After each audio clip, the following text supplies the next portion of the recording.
drogue, prostitution, argent sale, sang. Ce qui se passe actuellement à Paxtown est terrible et nous avons enquêté là-dessus en lisant Last Man Stories, le spin-off de la série Last Man, et nous sommes à Angoulême. Et oui, je ne suis pas Bernard de la Villardière, on pourrait le croire, mais nous avons profité de cette occasion pour rencontrer Bastien Vives et Alexis Bacci qui sont derrière ce spin-off Jour de match tome 1. On a eu une petite interview, un petit entretien avec eux, donc je vous invite à découvrir ça et je vous dis à bientôt pour d'autres interviews. Last Man Stories, qu'est-ce que c'est ? Alors, Last Man Story est le premier spin-off. Donc on a donc toute la série de Last Man jusqu'au 12e tome. Pour l'instant, on en est au tome 10. Et là, on vient d'ouvrir un petit spin-off qui en gros va reprendre un peu des personnages. Ça va être une sorte un peu de récréation. On va pouvoir développer d'autres choses qu'on ne peut pas développer dans la série. Donc on se retrouve là juste pour le coup. Balak et Mickaël dehors. Et de l'art contemporain derrière. J'en ai pris un qui va travailler pour deux. Donc, oui, parce que du coup, tu viens juste d'arriver. Alors comment ça s'est passé Comment es-tu arrivé? Ça s'est passé super bien. En fait, on travaillait dans le même atelier depuis longtemps. Et en fait, ils m'ont proposé de faire un Last Man. Donc au début, la barre était un peu haute. Et puis je me suis dit, ouais, ça va être cool. Donc on a pris un café avec Bastien, on a discuté un peu de l'histoire, on a écrit une histoire à deux et puis on a tout fait à deux. On a vachement d'affinités sur les films, les jeux vidéo, sur plein de choses. Donc en fait, voilà, ça s'est bien passé. Quoi. Ça s'est bien passé. Je me demandais, d'ailleurs, le nouveau format, en fait, c'était genre un choix voulu ou ça s'est fait peut-être pour démarquer par rapport à la semaine ou comme vous voulez. En fait, il y avait une volonté, je crois qu'on peut le dire à la base, la volonté sur la première série Last Man était d'avoir ce format manga traditionnel. Pardon, excuse-moi, j'ai pas l'habitude en fait. À la base, ils voulaient avoir ce format manga traditionnel. Et nous, en fait, la question s'est posée. Et c'est vrai que moi, j'aimais bien tout ce qui était petit fumetti italien, tout ça. Donc, ça m'a dit ouais, ça fait comme les fumetti, c'est cool, on fait ça. Et puis en fait, ils ont réussi à convaincre Caster. Moi, au début, d'ailleurs, j'étais pas spécialement pour. Et au final, en voyant l'objet, Bastien avait raison. Ok, je le dis publiquement ici, Bastien avait raison. Il faut le dire. Je me demandais, est-ce que du coup, ouais, c'est une nouvelle série de spin-off. Est-ce que du coup, vous êtes déjà en train de plancher sur la suite? Oui, bien sûr. Et en gros, le truc, c'est que déjà, nous, on est en train de pencher pour essayer de bien finir avec le tome 11 et le tome 12. Mais en termes de spin-off, ce qui est assez chouette, c'est que pour l'instant, il a un très bon accueil. Les gens ont compris ce que c'était. Ils sont pas en train de dire, mais je comprends pas, quand est-ce que ça arrive dans la série? Non, les gens ont compris le truc. Et ce qui fait que, et d'une aussi, l'animé nous a aussi aidé un peu pour ça, pour dire que, attends, regardez, il y a une série, on va pouvoir raconter d'autres choses. Et en tout cas, non, pour les autres spin-offs, on rêverait de faire de suivre Tommy Katana qui va monter toute sa success story Pop Idol. J'aimerais faire aussi un truc avec Christo dans la vallée, voire même j'essaye de vendre un porno Last Man à Casterman, qui est un peu compliqué. Mais en gros, voilà. Et en gros, on va voir, on va essayer de monter un petit peu une team. Et parfois, ça sera peut-être avec quelqu'un de l'extérieur comme Bacci, ou peut-être qu'on s'en refera un, ou peut-être juste avec Mick ou avec Balak et tout, puis peut-être avec d'autres dessinateurs suivant l'envie. Mais en tout cas, de proposer quelque chose d'autre et d'étoffer un petit peu l'univers, quoi. Du coup, c'est ce que je trouve assez cool en fait avec ce spin-off, c'est que plus l'univers de la semaine s'étoffe et plus j'ai l'impression que c'est naturel. Alors en termes d'écriture, est-ce que plus ça s'étoffe, plus c'est compliqué, ou plus ça s'étoffe, plus c'est simple?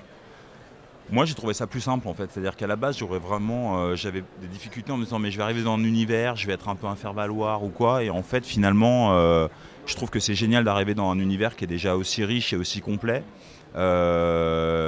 Qui est tellement riche en fait que c'est vrai que des fois quand on avait des idées de scénario et qu'on en parlait, Bastien avait une vision plus générale parce que il a suivi le jeu vidéo, les 10 tomes, etc.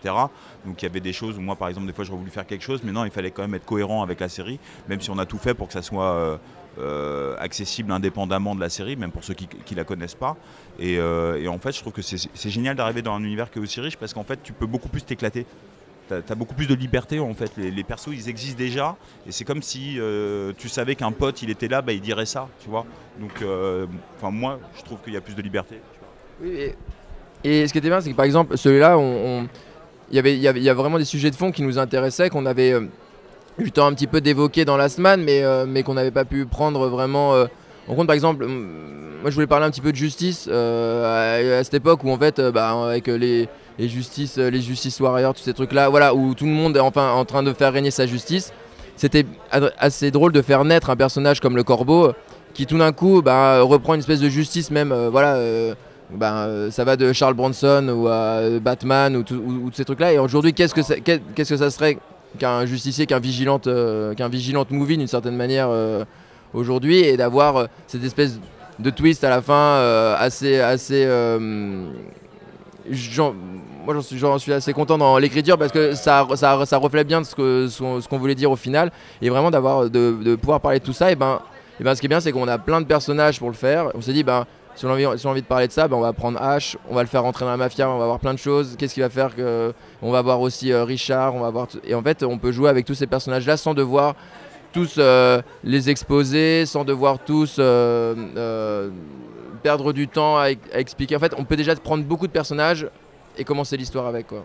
Ouais, le personnage joué du Corbeau est celui que j'ai trouvé assez kiffant, et notamment ce twist qu'on va évidemment pas révéler, mais je trouve qu'on dit assez sur la politique et sur des fois la vacuité de notre système. Mais j'avais une autre question quand même, un peu rien à voir, mais est-ce que vous avez un problème avec le sport, les gars? Parce qu'à chaque fois il y a des trucs de sport et ça finit en bordel, et du coup je ne sais pas.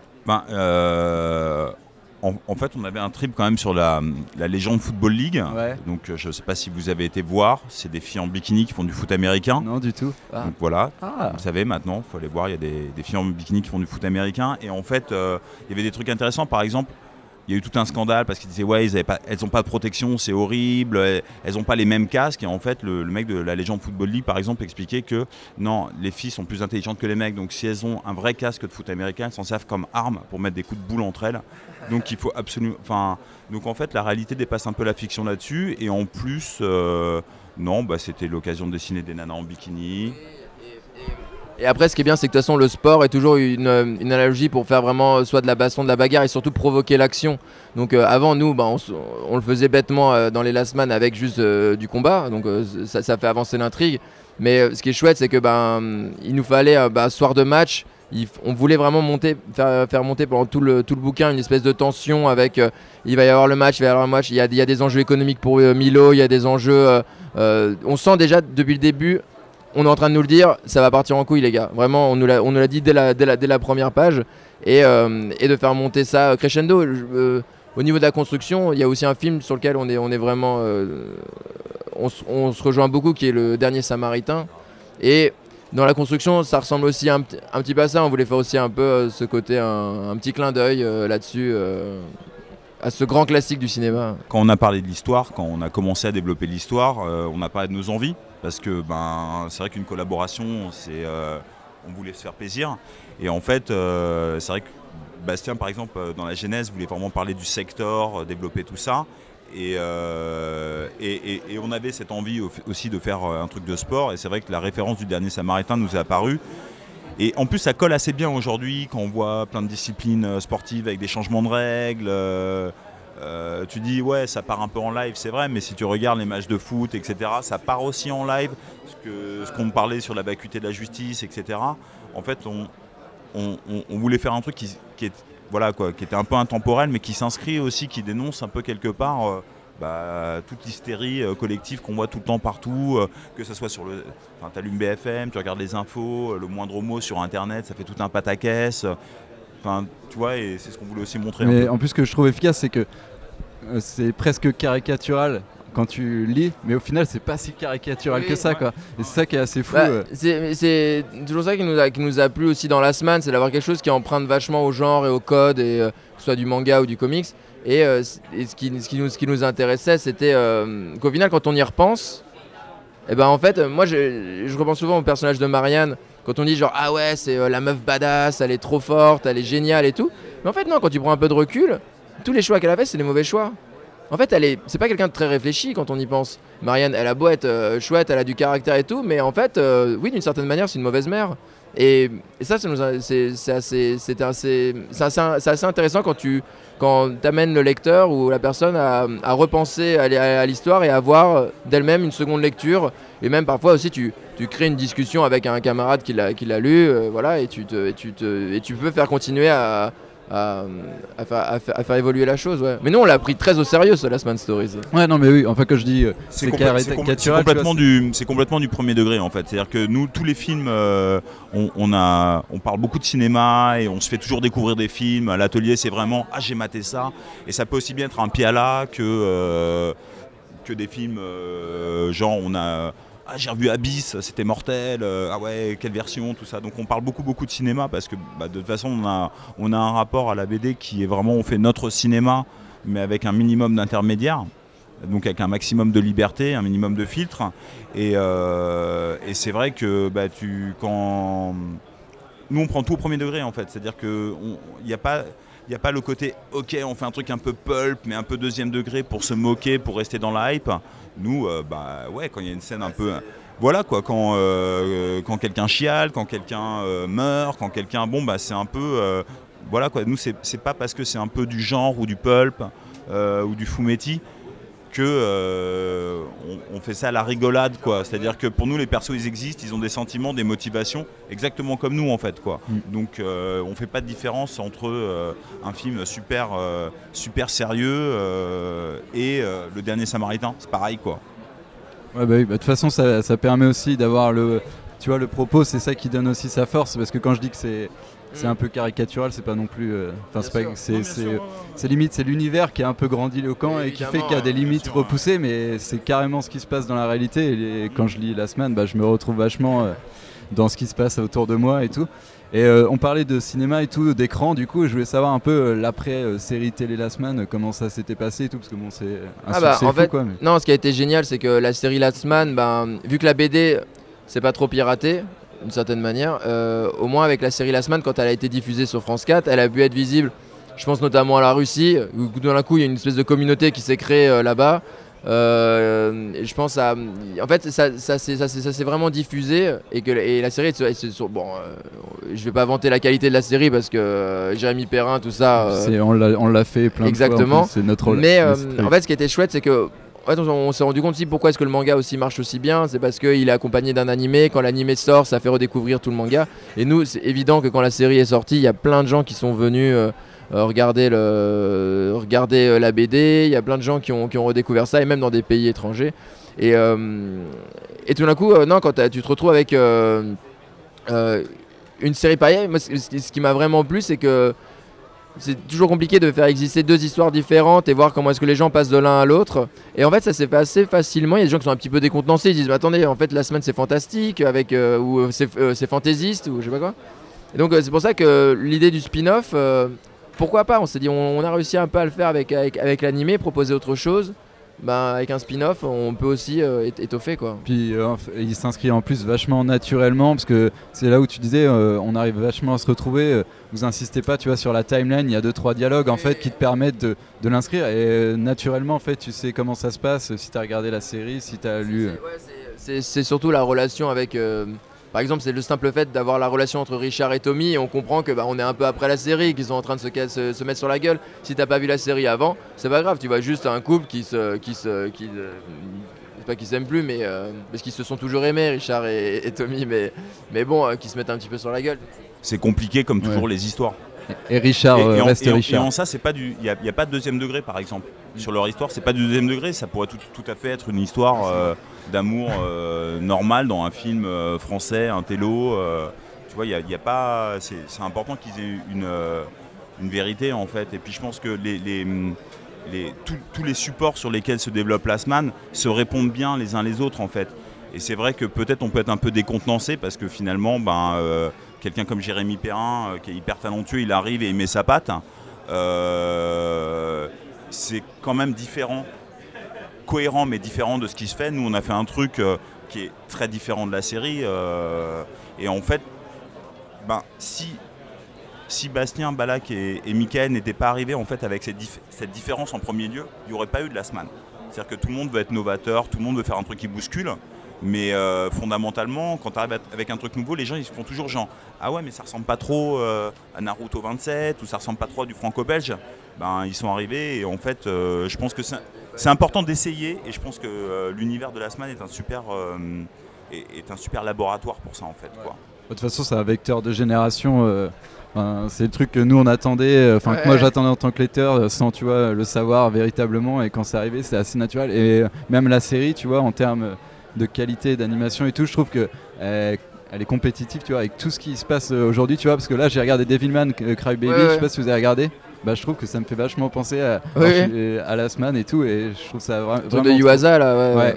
Et du coup, je me demandais, parce que la dernière fois qu'on vous avait vu, on ne saviez pas pour une saison 2 ou un truc comme ça, ou est-ce que ça avance? En fait, c'est toujours la même chose, c'est que ce qui a été compliqué avec Last Man, avec la série, donc, bon, c'était fait en France, mais on a réussi quand même à la faire au final, mais après, c'est la diffusion, après, c'est comment est-ce que les... En fait, ce qui nous vaut, c'est les investisseurs étrangers. On ne peut plus le faire avec l'argent que de la France et des régions et de France Télé et tout ça, ça coûte très cher cette qualité. Donc c'est compliqué, il faut qu'il y ait vraiment il faudrait avoir les deux, mais je pense que s'il y a un top départ quelque part, clairement, ça ira quoi. Mais je pense pas que Jérémy rebrancherait là-dessus. Donc après, il faudrait trouver quelqu'un qui puisse succéder à Jérémy Perrin. Il y a quelques noms, mais ça reste, c'est pas évident quoi. Ouais. Tu voudrais travailler avec des Français ou En fait, surtout, ce qui est assez drôle, c'est que nos petits Français. Et tout le monde se les arrache dans le monde quoi, donc même là il y a encore j'ai vu les exos des gobelins en flash là qu'ils ont c'est des exos FX, j'ai jamais vu ça de ma vie. Non mais je sais pas ce qui se passe aux gobelins ou n'importe quoi, ou même il y a un niveau dans l'animation française, soit aussi dans d'autres écoles et tout, c'est vraiment incroyable et j'arrive pas à... Vraiment, je vous invite à aller les voir, on peut les voir sur Vimeo et tout, mais la qualité des trucs, c'est... Moi, quand je repense à mon exo de FX, et c'était il y a 10 ans, ça n'a rien à voir. Et je me dis, il y a encore un vrai vivier, il y a vraiment du talent, et c'est juste qu'en France, on n'a pas la grille pour les diffuser, on n'a pas de Netflix, on n'a pas toutes ces choses-là. Comme je vois là, Jérémy Perrin, il travaille chez Bobby Pills, et avec ceux qui ont fait les Cassos et tout ça, ils envoient ça aux États-Unis et c'est quand même je suis pas cocorico à dire que c'est dommage, mais non, en tout cas moi je continue à travailler avec les Français, oui, volontiers. Ils sont super talentueux. Emmanuel Macron sera content. Exactement. C'est pour ça. Et pareil pour les figurines, trucs comme ça, les produits dérivés, je sais que ça tient. Non, mais au fur et à mesure, on a des gens qui commencent qui se réveillent, qui ont envie de voir des trucs. On a eu quelques opportunités pour faire de la résine, mais moi la résine c'est pas trop mon truc. Mais après on va voir au fur et à mesure. Les trucs, mais c'est toujours très compliqué. En fait, tous ces trucs qui nous ont fait rêver dans les années 80, ça coûtait un fric fou et ça marchait dans les années 80 parce que c'était industriel. Mais dès que c'est dans l'artisanat, aujourd'hui, ça devient monstrueux, quoi. Ouais. Mais de toute façon, je demande des updates parce que je sais que ça tient à cœur, ça me tient à cœur aussi et tout. Donc. Ça roule. J'ai une dernière question, un peu libre. Si il devait y avoir un film live français, Last Man, le casting du personnage que vous avez en tête, des acteurs, c'est franc pour faire Last Man ou pas du tout? Ouais. Tu vas nous mettre mal, c'est parce qu'en fait en France il n'y a pas forcément... au pire on peut partir sur l'international en vrai. Il y a des bons acteurs. Moi je dirais... comment il s'appelle Oscar Isaac Oscar Isaac pour faire Richard. D'une certaine manière, non, après il nous faudrait un mec un peu costaud et tout, mais lui juste au niveau de la gueule je l'aurais bien pris, mais sinon non, si ça avait été un mec, j'aurais pris Stallone ou j'aurais pris des mecs comme ça. Et on peut faire un casting européen, donc par exemple on peut penser à des gens comme Tony Servillo qui a fait La Grande Bellezza, ou vraiment pour jouer le maire, ou voilà des choses comme ça. Sur les actrices, on va trouver plus facilement. Il y a beaucoup d'actrices très jolies, donc je pense qu'on va pouvoir trouver.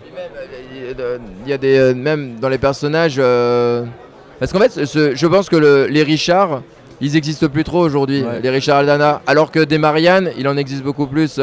Des nanas qui sont fortes, qui ont du caractère et tout. On en a plein. Je pense même de Virginie Efira ou de gens comme ça. Il y a aucun souci. Tu les mettrais dans un rôle comme ça, pas de problème. Mais non, sinon.